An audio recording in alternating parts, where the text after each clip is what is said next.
que c'est lui qui est convaincu. Bah non, on peut pas dire peu importe alors que vous venez de dire que c'est lui qui l'a convaincu. Il n'y a pas de peu importe. Vous êtes sûr, oui ou non? Yaya, mon frère, tala, to solandoule. Omoni ndoule, hein? Ndoule zana ba réalité. Oyo François bozo luka logique oyo. Soto okene na bato balinga bino ba comprendre.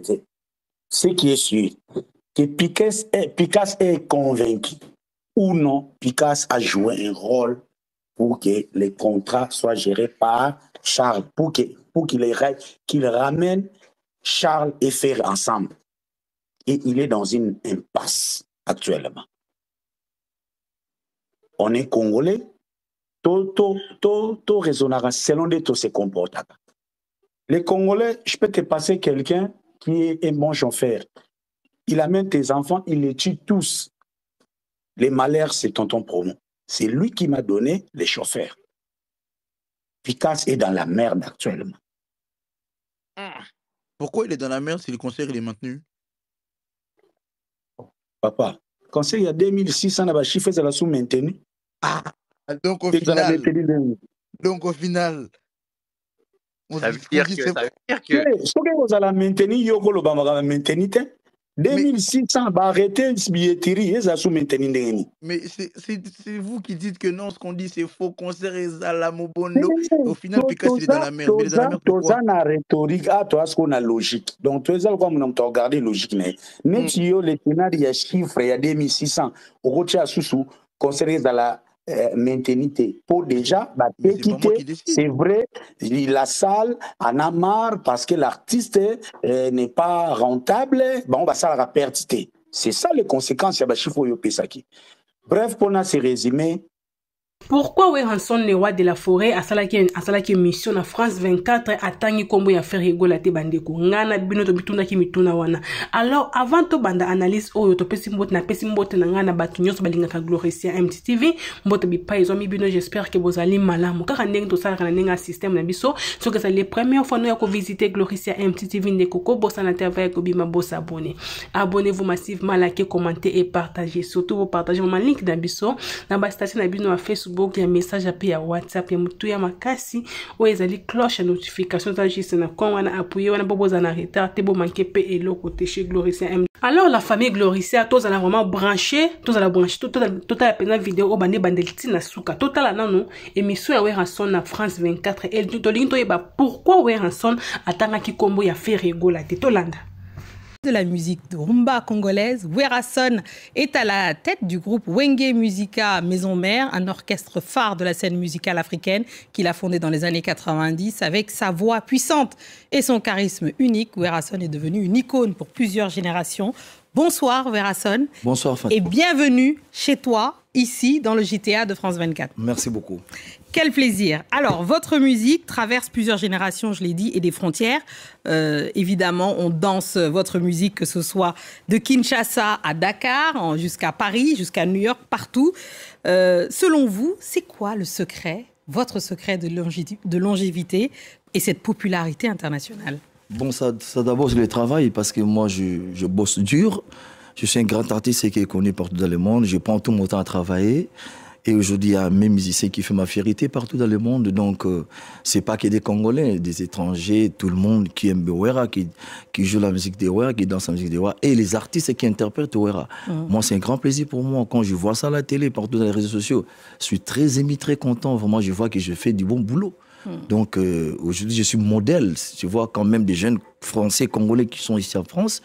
Ils vous prennent en exemple, c'est sûr. Il y en a plein, héros, il y en a de tout le monde, des Dajou, tout. Comment je peux dire encore? Il y en a plein qui aiment bien la musique. Et ça vous fait plaisir? Qui ont grandi avec la musique de Weranson. Est-ce que ça vous fait plaisir? Mais comment, Fatou?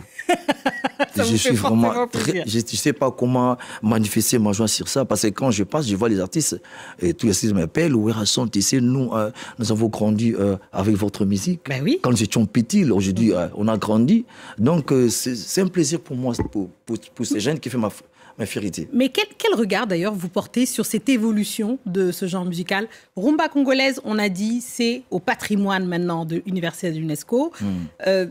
Tout le monde essaye ou joue de la rumba et fait évoluer aussi la rumba. Est-ce que ça vous fait plaisir justement, de voir l'évolution de la rumba, vous qui avez cette carrière internationale? Oui, en tout cas, là, c'est bien parce que quand tu vois même les étrangers, les gens qui imitent notre rythme, il y a des Américains qui jouent le rumba aujourd'hui, il faut dire. Tu vois, ça traverser les frontières. Oui. Pour nous, c'est un grand plaisir aujourd'hui de voir tous les artistes qui jouent le rumba. Là, ça vient de chez nous. Pour nous, en tout cas, il faut que tous les artistes continuent comme ça à interpréter notre patrimoine rumba, qui a fait la fierté des artistes congolais partout dans le monde. Partout dans le monde. D'ailleurs, je propose qu'on écoute un extrait, justement, et on parlera justement de l'origine. Ça s'appelle « Tout se paye ici-bas ». Wow. Voilà, c'est sorti il y a à peu près 2 mois. On écoute. En annonce... Wow. De l'album qui va sortir. De l'album qui va sortir. Comme l'éclaireur. Lui, il est là pour annoncer que bientôt l'album arrive. Bientôt l'album arrive. L'album, il a été fait comment? Quel était l'objectif ou l'envie sur cet album-là? Bon, en fait, l'album, ça a été fait à Kinshasa. Là, j'ai pas fini, je suis en train de mixer. Il y a reçu des featuring. Il y a quelques artistes qui voulaient chanter avec moi quand je suis à Paris. Bon, j'étais pas empêché. J'attends que tout le monde vienne pour qu'on finisse tout. Donc, donnez-nous des noms au moins, dites-nous. Bon, en tout cas, c'est entre guillemets, s'il vous plaît. Si je dis ça d'ici à d'autres personnes, voilà. Il va y avoir des jaloux, vous avez raison. Merci beaucoup. Mais il y aura des artistes qui vont chanter avec moi.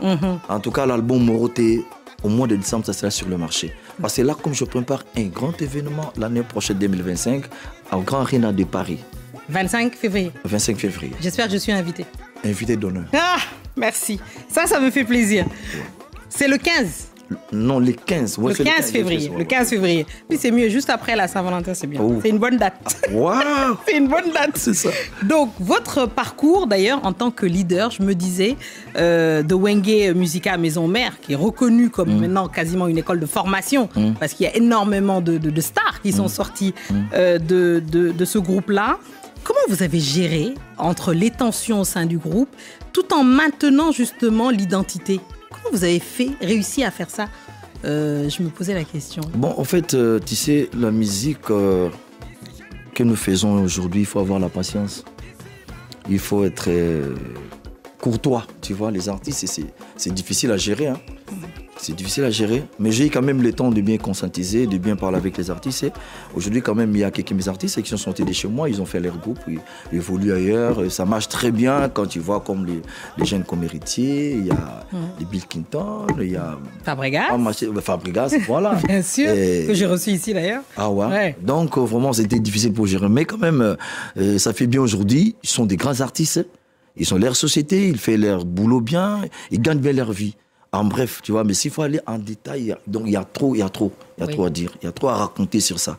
Non, mais sans raconter, ça veut dire que vous avez su quand même gérer tout ça. Qu'est-ce qu'il faut? Qu'est-ce que vous leur dites? Au-delà de ces personnalités-là, finalement, on a des artistes qui commencent, qui rentrent dans le métier, qui ne durent pas, pour des raisons très différentes, chacun d'entre eux, qui ont leur parcours. Mais vous, non seulement vous avez une formation musicale, vous avez formé de grands artistes qui sont maintenant indépendants, qui volent de leurs propres ailes, mais comment vous avez réussi à garder... S'il faut donner des conseils à ces jeunes, d'abord c'est la patience. Discipline, patience. Il ne faut pas être pressé comme d'autres personnes. Aujourd'hui, tu as eu du succès, tu ne veux pas parler avec les gens, tu veux faire plus que les autres, tu veux passer dans les polémiques inutiles qui vont aboutir à rien. Donc, il faut un peu la patience.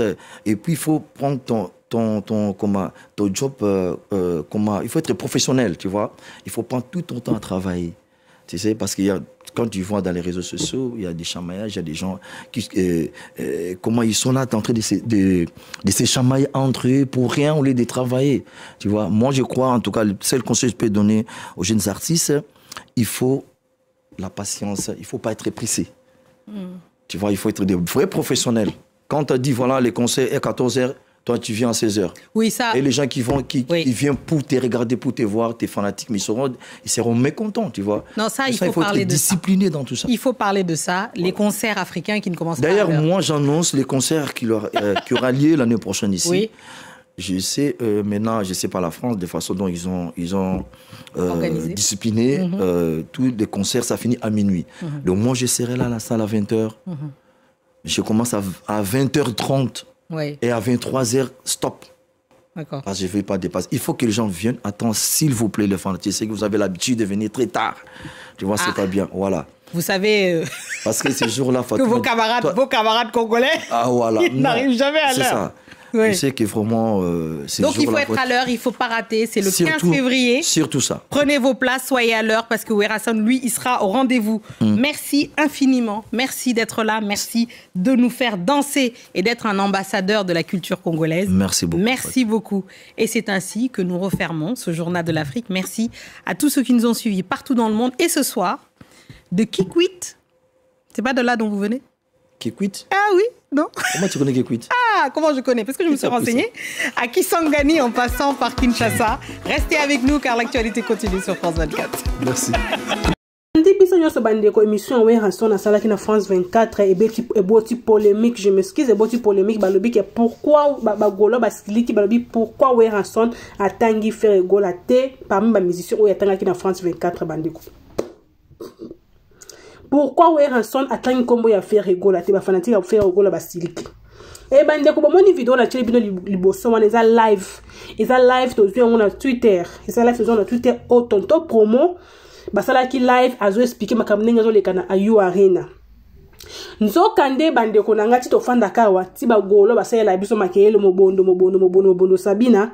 Nzokande bateka kaka 2600 tickets. Wana biso batolobi yango te tonton promo o asala na bango promotion. Oyo asolaka na artiste na bango oyo ayebi nyonso oyo elekaka na kati wana oyo alekaki mpona koloba ke Mark Tabo aza atrahir bango, Charles Tabo aza mutu mabe, Picasso aza mutu mabe, e ye moko lelo aleki susu na live alobi ke non bateki kaka 2600 tickets.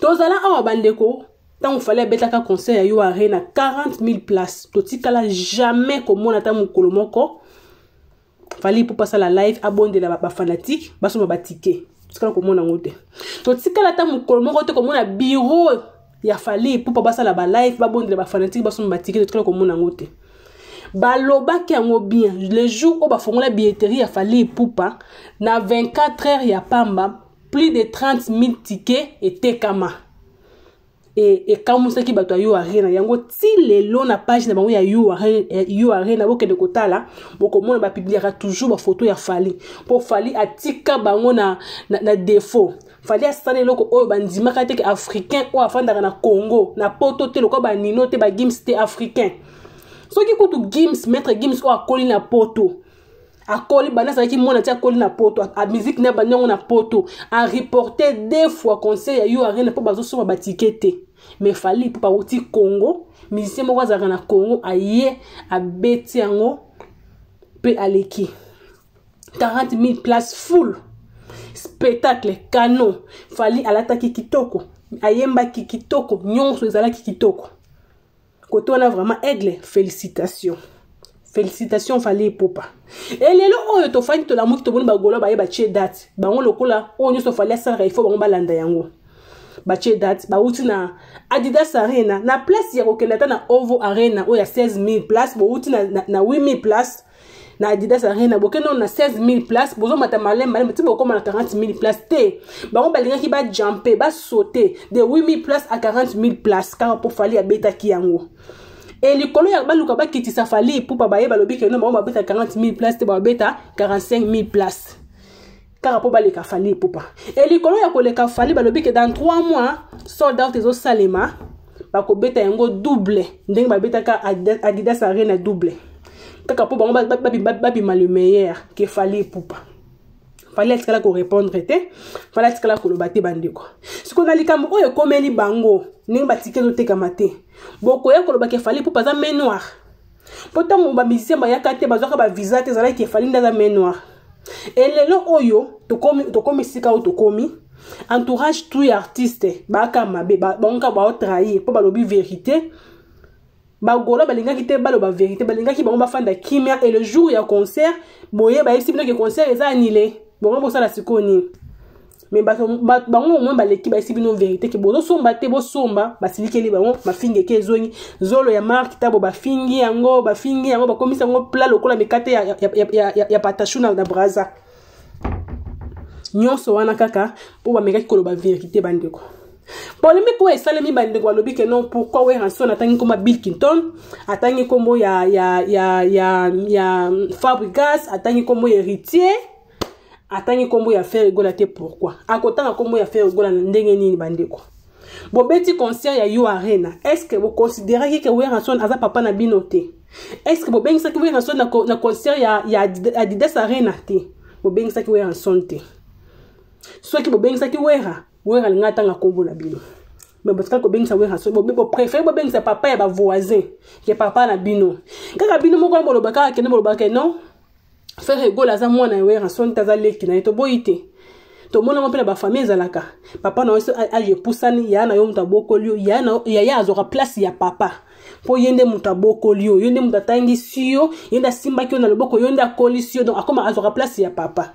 Na minute oyo ouais Ranson a place ya papa et pas à faire rigola pour yende muta policier alinga kata honorer na likamboana il fallait qu'il bengisa na Adidas Arena et lelo oyo alinga beta siko You Arena nde siko ya koloba keno a bengisa ouais Ranson na You Arena tandis que concert no ya liboso ya poto tant musique ezongi na poto au préfère bengisa papa ya ba voisin vous avez qui Koffi Olomide bokanisi ouais Ranson na sepela kinango a sepela kinango te bandiko to mona ki biso nyoso a concert ya héritier wata concerné à liboso ton musique ezongi na poto we Ranson na yaki azaki invité héritier wata aye apesi mwinda bandeko biso na miso bomoto na miso bomoto to mona ka ke eza mwinda ba pesi héritier nzoka ne ba pesi succès moko bo biso to yebite nzoka ne we apesi eloko moko bo peut-être bandeko zanga na vie na carrière héritier wata oui Ranson a pesi yango et ça ba émission embelé miel de son les kalobaka non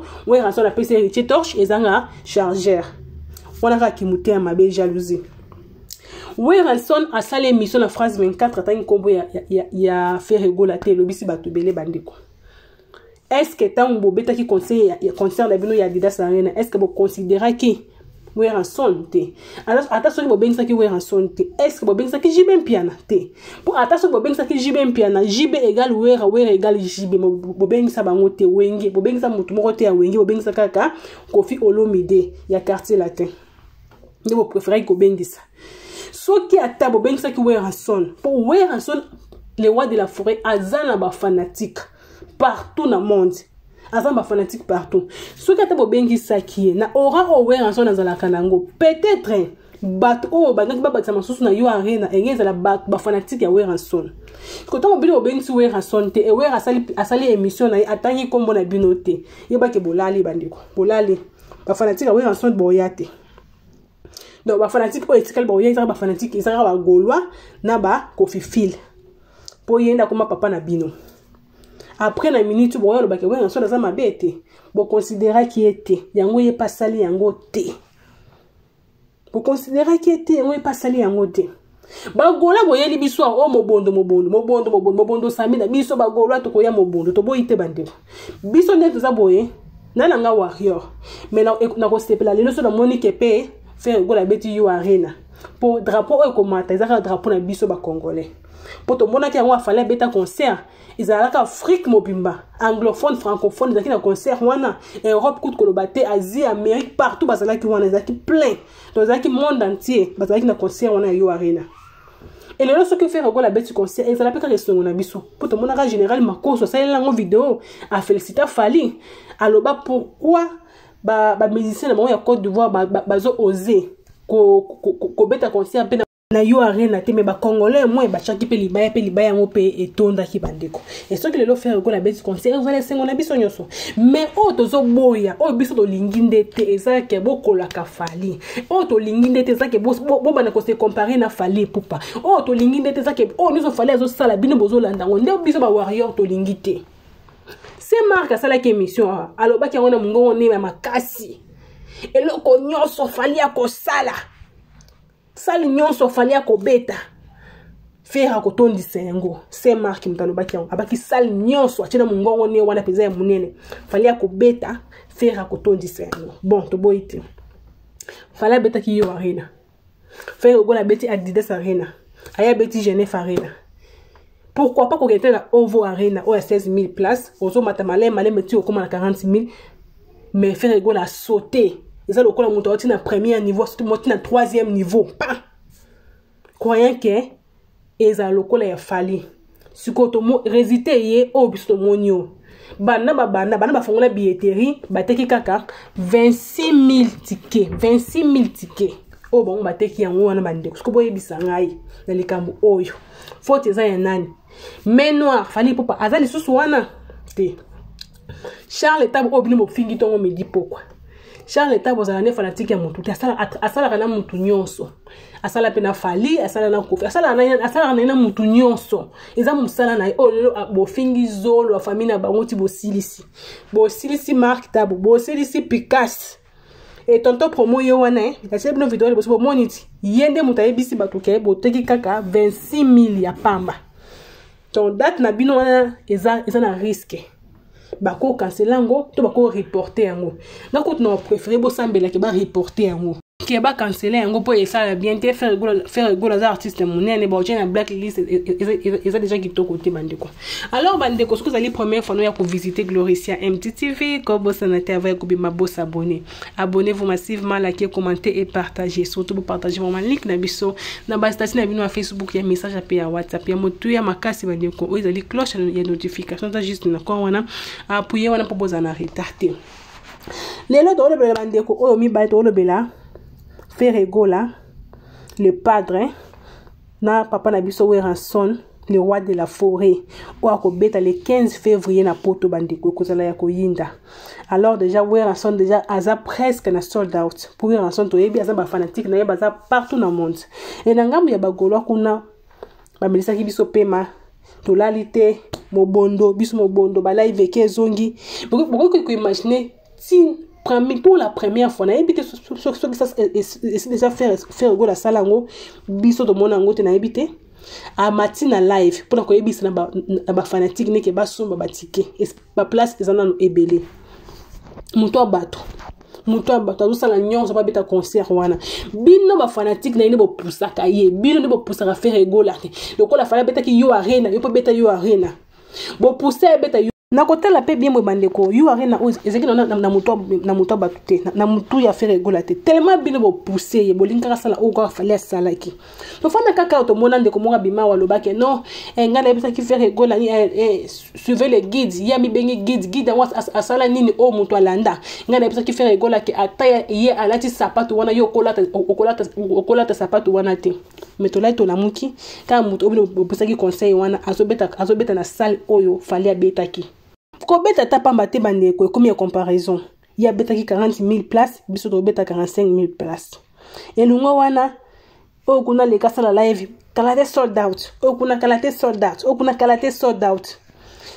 on zaka na 26000 tickets boteki wana de sold out bandeko bolonga comme les sous dans 3 mois to sala sold out to booker deuxième date bolingi bosala koleka fali na koluka kolanda fali na koluka kosala plus que fali pour pas jour mususu boko ça fait recola jour mususu ça eloko mo ezala bien te bandeko to tika faire aza na voix na aza na style na aza na ndenge na yembela makambu na aza na ndenge na kumbela makambu na fali pe aza na voix na aza na style na aza na ndenge yembela aza na ndenge na ye mutu aza ba fanatique na fali aza na ba warrior faire aza na ba golwa botika kali kam OK loko fali sala faut faire gola sala botika bandiko siko na minutes oyo mutu azotoka mutu azosilisa makanisi ya koluka azosala partout les moyens ndenge nini concert wana ya le 26 ko neni date wana bakoka ko maintenir date wana ya beta concert za faire gola za mutu mususu te yende wala na stress wana wala mukana yango ya mutu mususu te bandiko botika faire sala makambu ndenge banda osala makambu botika ko tindika loko mona moya muke bobotele kende te